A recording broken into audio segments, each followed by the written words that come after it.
آقا اینو اگه نمیتونید بخونید کل به کل اسکواد 1-4 دیگه نمیدونم درست نمیشتم اشتباه نمیشتم. برو دلم دیگه جای دیگه هست، برو دلم دیگه تو نمیخواد. آها یادش بخیر داریم پیر میشیم.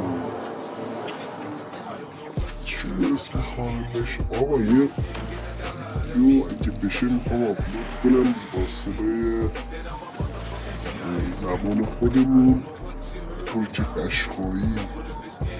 بابا دون بالا چیکار میکنم یه پایین. بابا یه اسکات کله به کله شدیم زدم ترکوندم شما آخرش اومد اینا رفته فرار کردن. بابا هیچ وقت نتونستم با این گاله چیه چی بهش میگه اصلا درست هدف بگیرم.